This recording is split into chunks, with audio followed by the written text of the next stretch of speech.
Hello friends, स्वागत है आप सभी का आपके अपने यूट्यूब चैनल इजी एडुकॉम पे। आज हम सब डिस्कस करेंगे मैथ्स की वर्कशीट हमारा गणित का डे नंबर 23। चलिए शुरू करते हैं। हमारा फर्स्ट क्वेश्चन क्या है, 15 एवं 51 में क्या क्या समानताएं हैं। ठीक है, तो हम देखते हैं कि जो ये नंबर है 15 और एक नंबर है 51, एक तो ये उल्टा है लिखा हुआ है, हमें पता है। इसमें भी हमें 1 और 5 इस्तेमाल करना है और इसमें भी हमें यही यूज़ करना है लिखने के लिए। तो इसके मतलब इसके अंदर अंक जो हैं इसके सेम हैं। हमें दोनों नंबर्स बनाने के लिए 1 और 5 ही चाहिए। और दूसरी चीज़, ये दोनों नंबर 3 से भाग होते हैं। ये इन दोनों को आप अगर 3 से भाग करोगे तो इनका कोई भी शेषफल नहीं बचेगा। सिर्फ 3 ही ऐसा नंबर है जो इन दोनों को पूरा पूरा भाग कर देगा। ठीक है, और हमें कोई नंबर कैसे 3 से भाग हो पाएगा, कैसे पता चलेगा अगर वो कोई बड़ा नंबर है। जैसे कि 15 तो हम सबको याद है कि 3 पंजे 15 होता है, लेकिन 51 किस तरह से पता चलेगा।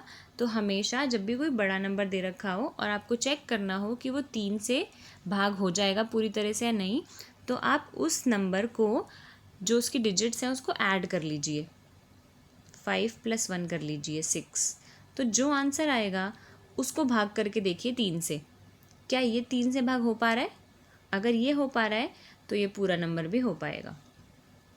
ठीक है, चलिए क्वेश्चन नंबर 2। कुछ सेब सरोज के पास एवं कुछ सेब दीनानाथ के पास। दो लोग हैं, सरोज और दीनानाथ, इनके पास कुछ कुछ सेब हैं, हमें नहीं पता कितने। दोनों के पास मिलाकर 45 सेब हैं, लेकिन हमें ये पता है कि जब दोनों को जोड़ देते हैं तो कुल सेब 45 हो जाते हैं। इसका मतलब = के इस साइड मेरे पास 45 ही रहेगा, क्योंकि दोनों को जोड़ने के बाद तो 45 सेब बच रहे हैं। तो बताओ कि दोनों के पास कितने कितने सेब हो सकते हैं।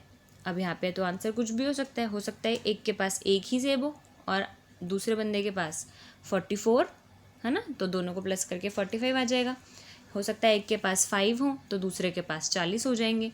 तो मैंने यहाँ पे कुछ आंसर्स लिखे हैं, आप यहाँ पे आप कुछ भी ऐसे नंबर लिख सकते हैं जिनको जोड़ के 45 आए। मैंने लिखा है यहाँ पे 10 + 35 45 आ जाएगा, 20 + 25 भी 45 होगा, इसी तरह 30 और 15 भी 45 हो जाएगा। आप यहाँ पे कोई भी ऐसे दो नंबर्स का ग्रुप ले सकते हैं जिनको जोड़ के 45 आए। चलिए क्वेश्चन नंबर 3 पे चलते हैं।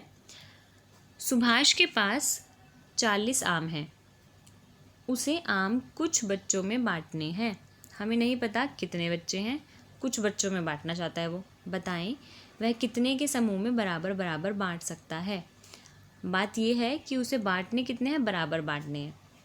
तो अगर मैं सोचूं कि उसके पास 3 बच्चे हैं, अगर मैं बोलूं कि क्या 40 को वो 3 लोगों में 40 आम को 3 लोगों में बराबर बराबर बांट पाएगा, तो वो नहीं बांट पाएगा। क्यों? क्योंकि 40 3 से भाग ही नहीं होता। तो इसका मतलब हमें कुछ ऐसे नंबर्स ढूंढने हैं जो कि 40 को पूरा भाग दे दे बिना कोई शेषफल छोड़े। तो इसका मतलब हमें 40 के फैक्टर्स ढूंढने हैं, गुणनखंड। ठीक है, तो हम देख लेंगे ऐसे कौन कौन से नंबर्स होते हैं। तो ऐसा नंबर होता है 2, है ना, 2 को भाग देंगे 40 से तो पूरा भाग हो जाएगा, 20 आंसर आएगा। 4, ये भी भाग हो जाएगा पूरा, 10 आंसर आएगा। 5 से आप भाग दोगे तो 8 आएगा, 8 से भाग दोगे तो 5 आएगा। तो ये कुछ ऐसे नंबर्स हैं कि वो इतने बच्चों के ग्रुप में ही बांट सकता है अगर उसे बराबर बराबर बांटने हैं तो। ठीक है, क्वेश्चन नंबर 4। रजनी के पास 500 रुपये हैं, वह दुकान से सामान खरीदने जाती है। दुकान में उसे कुछ वस्तुएं पसंद आती हैं। कौन सी वस्तुएं? ये सारी। क्या आप रजनी को 500 रुपये की कुछ चीज़ें खरीदने में मदद कर सकते हैं। अब रजनी के पास हैं 500 रुपये, वो कुछ चीज़ें खरीदना चाहती है। ध्यान रखें कि नीचे के सारे सामान खरीदती है, तो इसका मतलब उसे सारे सामान खरीदने ज़रूर है। ऐसा नहीं है कि वो कोई सामान छोड़ सकती है, तो उसे सब खरीदना है। तो हम सबका एक एक खरीदवा देते हैं उसको, है ना। यहाँ से देखते हैं, गुड़िया हो गई, खिलौना हो गया, मिठाई हो गई, पेन, चॉकलेट, टॉफ़ी, इन सब के जो रेट आएंगे इन सबको हम एक एक सामान खरीदवा देते हैं।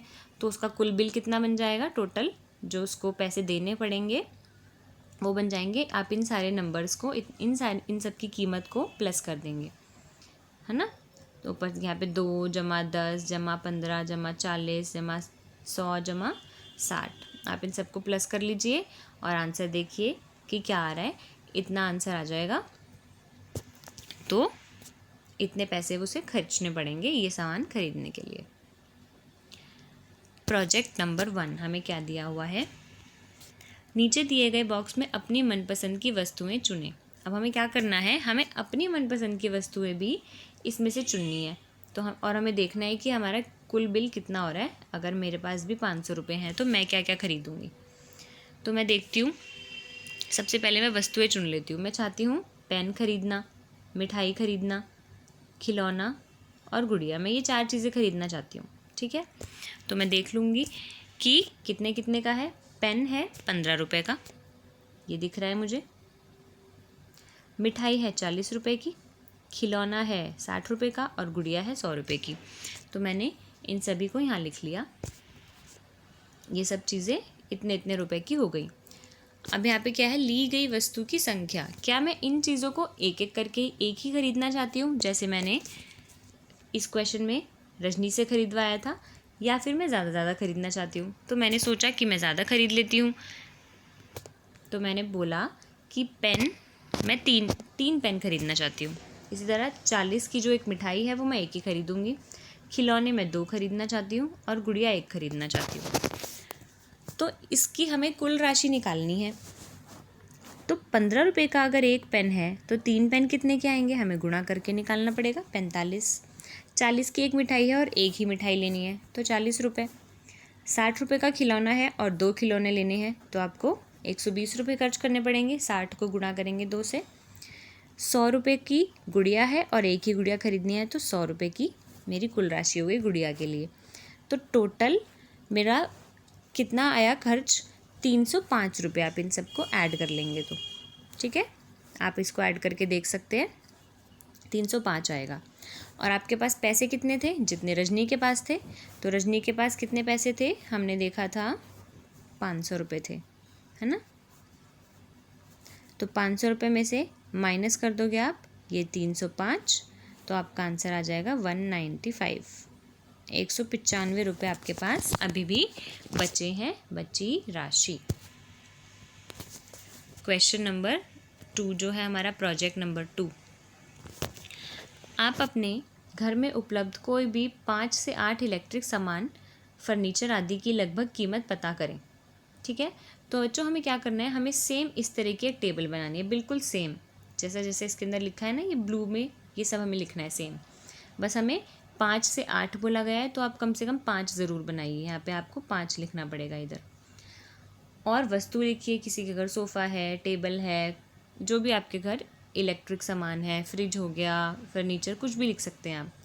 और उनकी कीमत पता करनी है। आप अपने पेरेंट्स से पूछ सकते हैं कि उनकी सबकी कीमत कितनी कितनी रही थी और वो आपके पास कितनी संख्या में है। जैसे सोफ़ा है तो आपके पास 2 सोफ़े हैं, या फिर फ्रिज है तो एक ही है। तो इस तरह से आपको गुणा करके, जैसे हमने इस टेबल में किया है, इस तरह से आपको गुणा करके आंसर निकाल लेना है और अपनी कुल राशि निकालनी है कि आपने कितना पैसा खर्च किया उस सामान पे जो आपने यहाँ पे लिखा है, ठीक है।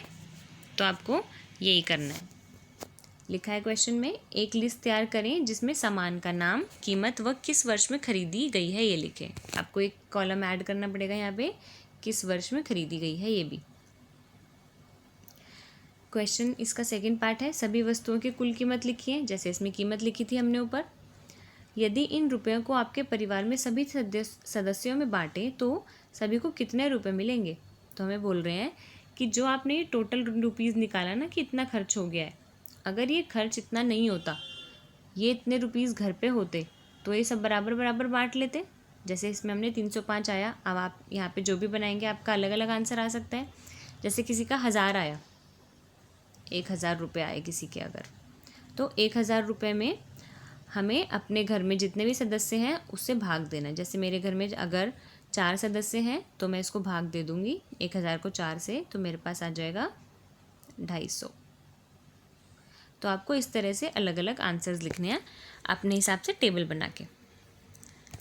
यदि आपको आपके परिवार का एक सदस्य अपना हिस्सा दे दे तो आपके पास कितने रुपए हो जाएंगे। तो आपके पास जैसे इसमें 250 तो थे ही, प्लस किसी और ने भी 250 दे दिए, तो आपके पास कितने हो गए, 500 हो गए। तो इसी तरह से आपको भी अपना हिस्सा निकालने के बाद दूसरे का हिस्सा उसमें जोड़ लेना है, तो आपके पास उतने रुपए हो जाएंगे।